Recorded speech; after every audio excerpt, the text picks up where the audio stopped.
সূরা মুলকের 2 নম্বর আয়াত 29 নম্বর পারার 1 নম্বর পৃষ্ঠার সূরা মুলকের 2 নম্বর আয়াতটা আমার খুব মনোযোগ সহকারে শুনেছি।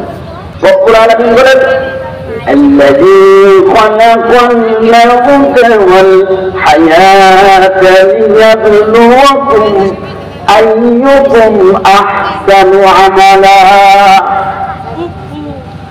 আগের আলোচনার সাথে পরের আলোচনা যদি মিল না থাকে তো তারা মনোযোগ মানে বুঝতে পারবে আলোচনা, ঠিক কিনা?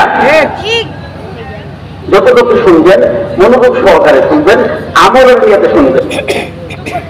الذي خلق الموت والحياة, আল্লাহ রাব্বুল আলামিন মৃত্যু এবং জীবন সৃষ্টি করেছেন লিয়াবলুয়াকুম, যাতে করে তিনি পরীক্ষা করতে পারেন আইয়ুকুম আহসানু আমালা, যে তোমাদের মধ্য থেকে আমলের দিক থেকে কে শ্রেষ্ঠ, যাতে পরীক্ষা করতে পারেন।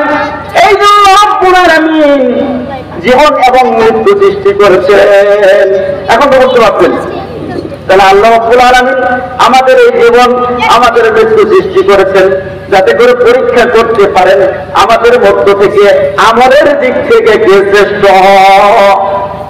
সুবহানাল্লাহ।